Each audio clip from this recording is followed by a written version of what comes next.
موطني الجلال والجمال والثناء والبهاء في رباك في رباك، والحياة والنجاة والهناء والرجاء في هواك في هواك. هل أراك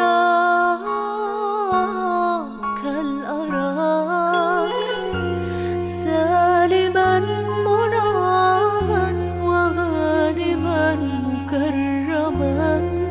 هل أراك في علاك تبلغ سماك تبلغ سماك موطني موطني.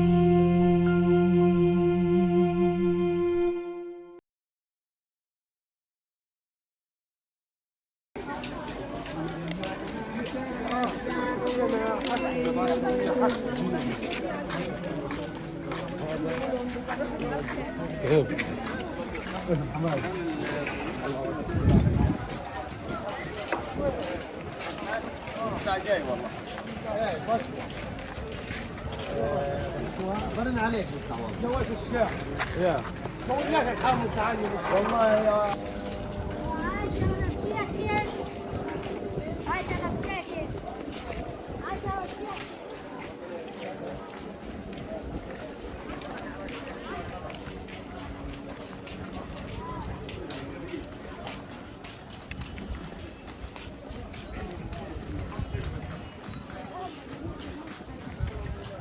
يا عم واحد من التجارة الو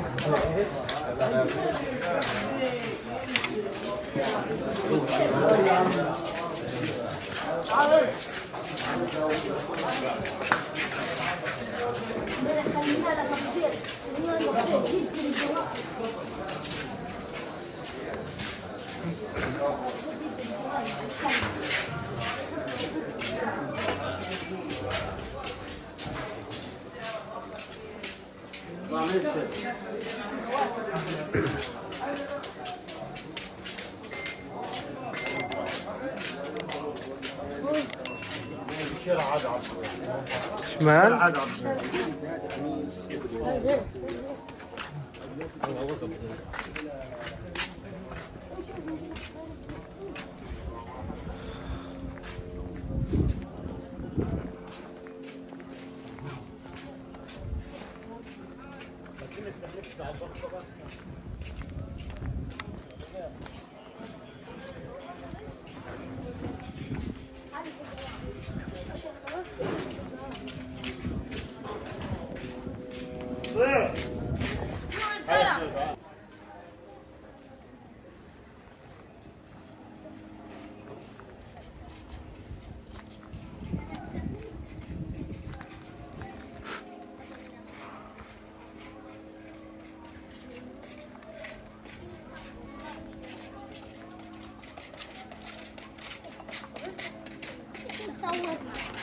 بصور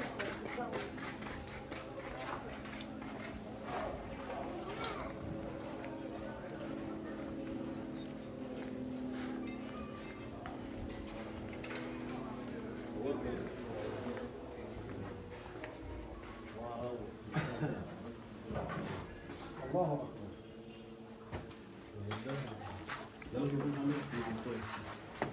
توكل على الله ابو زهير.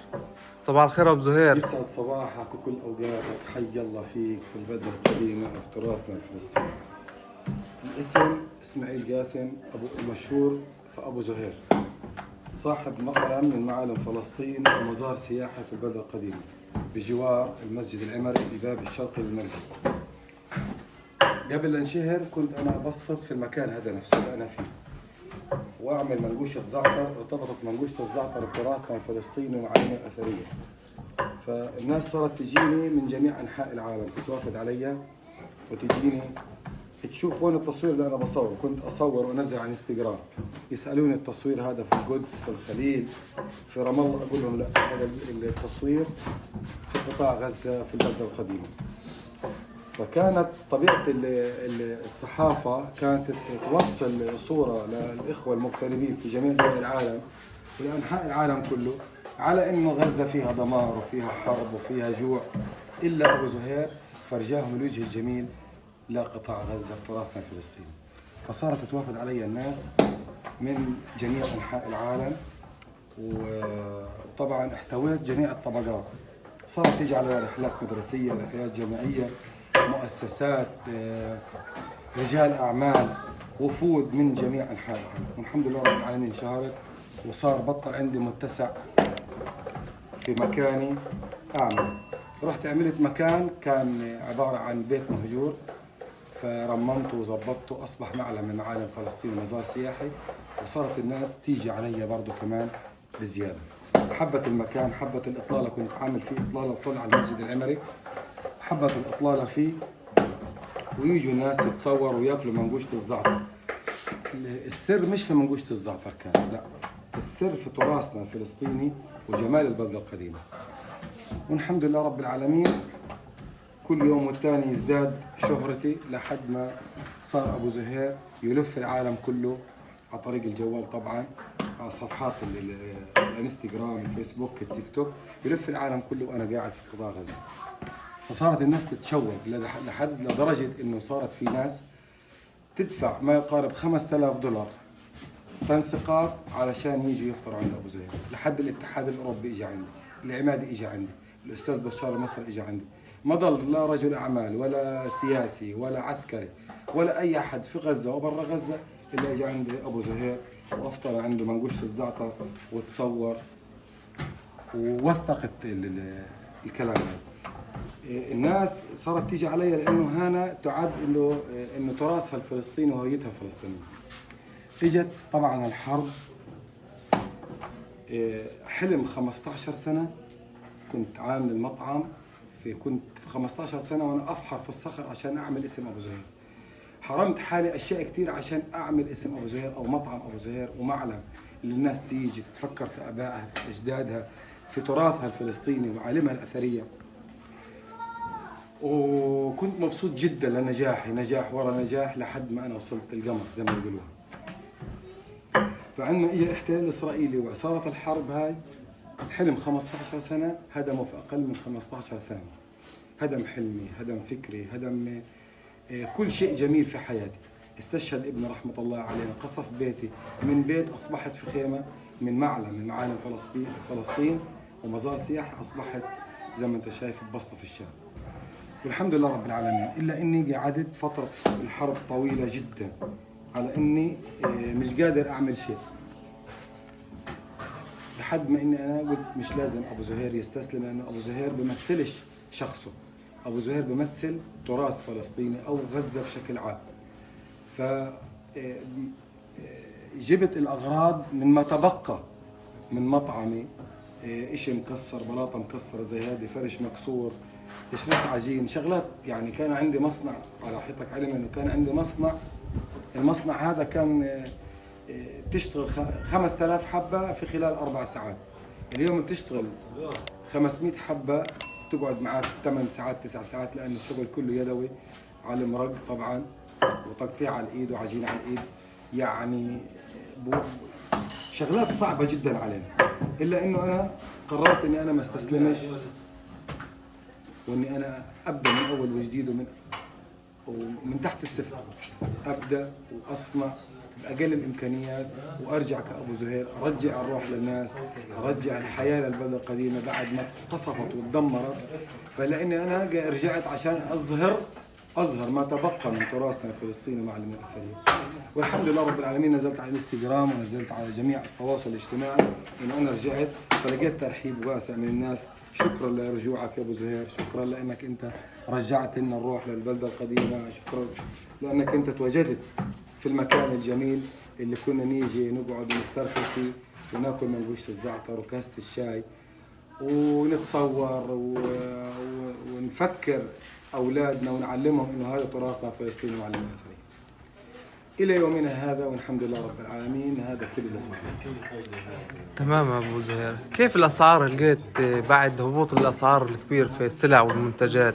شوف، هو هبوط الأسعار حتى لو وصلت أقل من السعر القديم الناس ما عادش تشتري صراحة. يعني كان زمان بشيكل أبيعها تمام، والناس تيجي تاخذ وما شاء الله كانت مبسوطة جدا.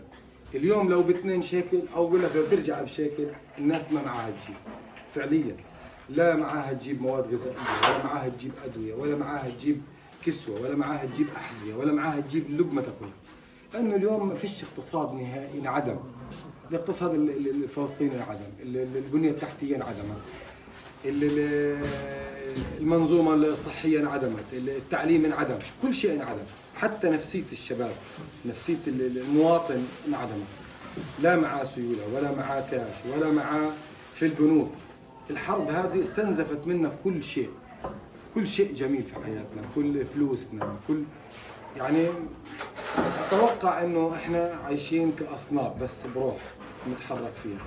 اما اليوم بالنسبه للاسعار حتى انخفاضها بالشكل المريب هذا، الا انه المواطن قسما بالله انا على صعيدي الشخصي كابو زهير اليوم لما انا بدي اروح على السوق واشتري مثلا شويه اغراض، صح اليوم اللي نقول الاسعار شبه ببلاش، ولكن والله ما معانا معلاش. يعني من وين انت بتشتري لك مثلا 50 60 حبه، تحاسب العامل هذا، بتحاسب العامل هذا، بتحاسب ابنك، بزيد معاك شويه، حتى ما فيش فلوس نقديه تمام، كله على التطبيق. ايش بده يزيد معك؟ فبزيد معك شيء. فاصبح انه احنا شغلنا اليوم، او احنا تعودنا على الكابونات ننتظرها. حياتنا انقلبت راسا على عقب، من انه احنا كنا في مطعم، في عربيتك، في بيتك. اليوم لا، اليوم انت شبه متسول. هيك خلتنا الحال.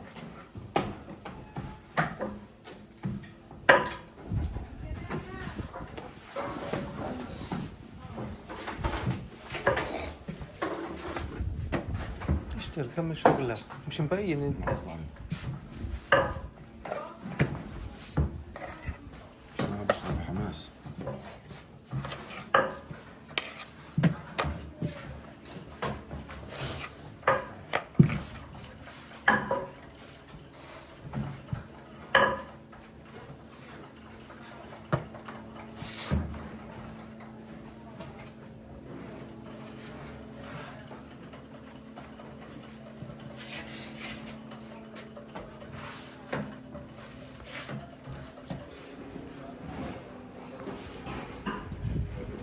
هذه القهوة الفلسطينية بالتراث الفلسطيني، الشعب المشهور في مدينة غزة وفلسطين، من عند أبو زهير.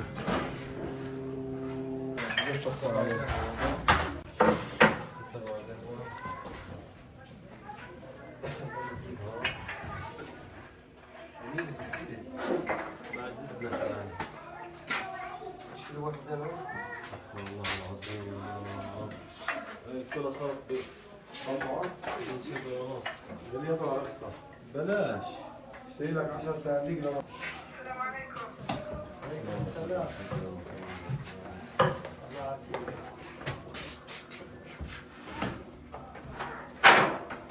تفضل.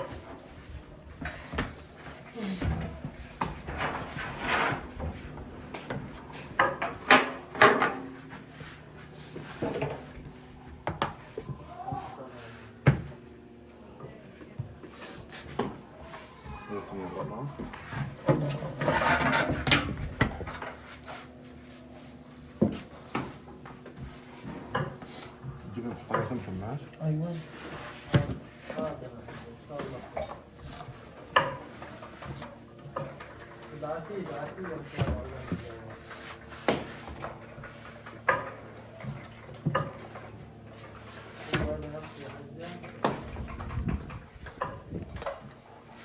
احكي بشوي. بحكي وين عمي بشويش. صحيح ما الله يرضى عليك، الله يرضى عليك يا حبيبي. اكسب هالرضا، اكسب هالرضا يا ولد. بديش اضربك، لقيت تصحى لك وتروح تروح تمام وتخرب الشغل على اخويا، بس انا بوعدك اسكر لك اياه تمام. بدي احترم حالي قدام الناس. يلا بسيطة زهير، لازم هو يغلط وانت تعلمه. يا عم انت شايف انا بعلمه، بس سامع ايش بقول لك، بديش اياها الرضا. ايش انت بتشرب صح في ياسين؟ الله يوفقك. يا رب.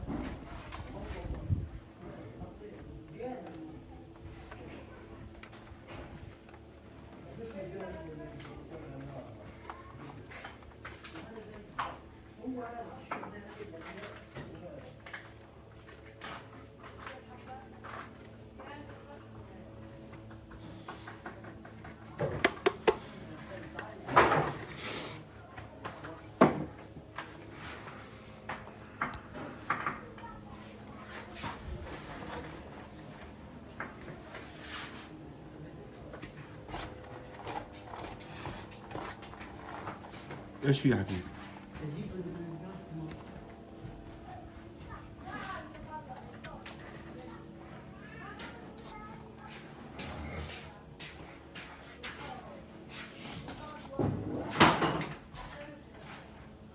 بدو في الثاني يا ابوك ولا لا؟ خلاص. لا قاعدين.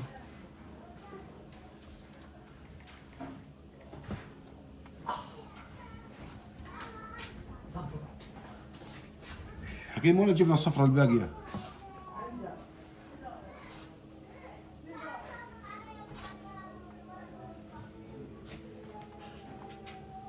سليم تعرف تشرب البيت؟ خايف تاكلها. تعلمنا ابو زهير.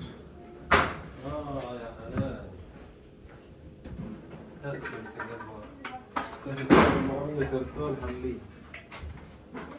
كم بده يروح تو؟ كم بده يروح تو؟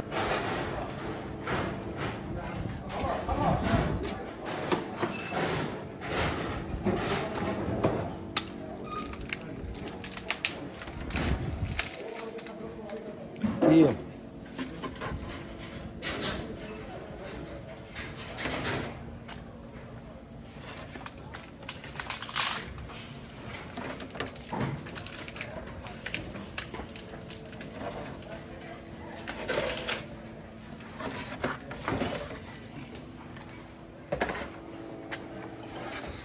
الله يعطيك العافية يا أبو زهير.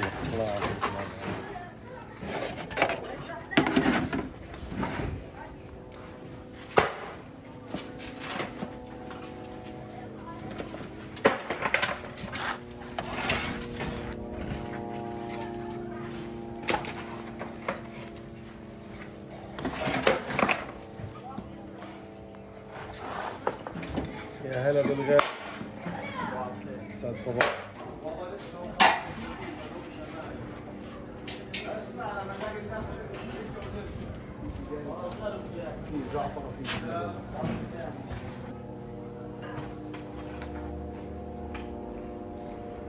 يعطيك العافية، كيف حالك؟ الله يعافيك. ايش اخبارك؟ تمام. يسعد صباحك يا رب. الله يسعدك. ليش تيجي انت تفطر عند ابو زهير في المكان التراثي والاثر اللي عنده؟ أبو زهير هان مش إشي عادي، أبو زهير هان من المعالم القديمة الحلوة اللي كانت ما قبل الحرب. إحنا لما بنيجي هنا ناكل من قشة الزعتر، حبة الجبنة هذه بتذكرنا في أيامنا ما قبل الحرب، يعني ترجعنا لأيامنا الحلوة وأيام اللي كنا نيجي فيها هان ونبسط، نيجي نصلي في المسجد العمري.